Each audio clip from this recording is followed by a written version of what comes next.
Remember Google Glass, Will? Remember when that came out? That caused a stir, possibly even a ruckus. When it first dropped, people said, don't be wearing that around me. Surveillance. Yeah, people were so upset. And then Why are you recording? in San Francisco, where it popped off and people were actually wearing it, developers and tech heads and so forth, I remember reading a story about a bar that had to ban them. They said, people don't want to be on camera in here. It's weird, though. Even without the Google Glass, everybody's on camera all the time. It's a whole, I mean, the phones are everywhere. And they're listening, too, so I don't know. It's all surveillance. But I get it. Nonetheless, the thing was awkward. It looked weird. It felt weird. Changed the vibe. You know, imagine you go on a date, Will, and you're sitting across from your date, and they got the Google Glass going. It's very strange. Yeah, that won't fly. Yeah, it's very strange. So, but they didn't give up on it, apparently, and that's what the story here's about. You can now buy Glass Enterprise Edition 2, which is meant for developers.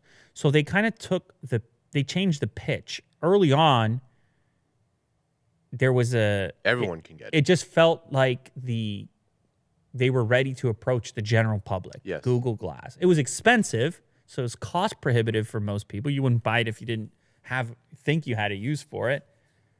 But they just sort of shifted, by the looks of it, the proposition towards towards developers, a group of individuals aiming to make things for this future that doesn't necessarily exist yet. Microsoft has done something similar with HoloLens. Yes.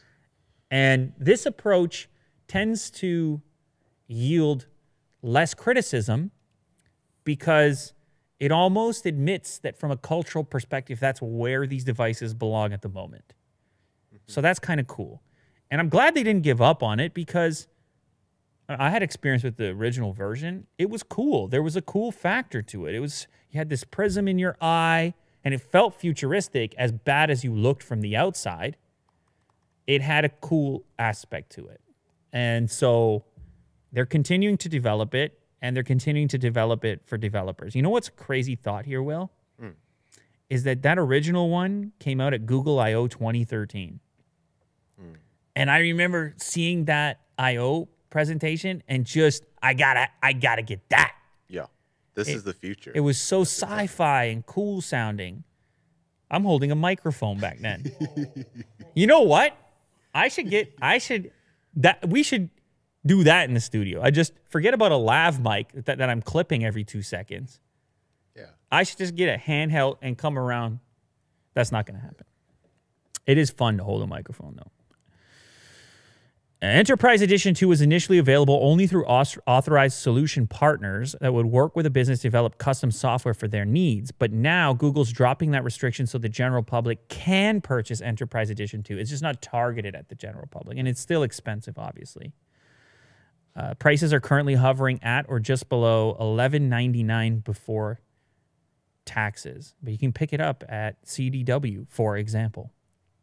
So Glass is not over yet. It just kind of changing the target. It'll be interesting to see what people make with Glass going forward and if it actually becomes the future, or by the time they've developed it, it's a contact lens and we don't have to wear the glass. Then I don't even know who's got it and who doesn't. Right. Who's a cyborg and who's not. You won't even see it. You'll be on that same date, Will, and your date's gonna be scrolling. It's like, why is your eye flashing? Yeah, that your date's gonna be scrolling, and you're sitting across. And how do you like that shrimp cocktail? Hey there, are you enjoying yourself tonight? Yeah. That's you on a date. And she's scrolling in her eyeball. And you're like, oh, man, what am I doing?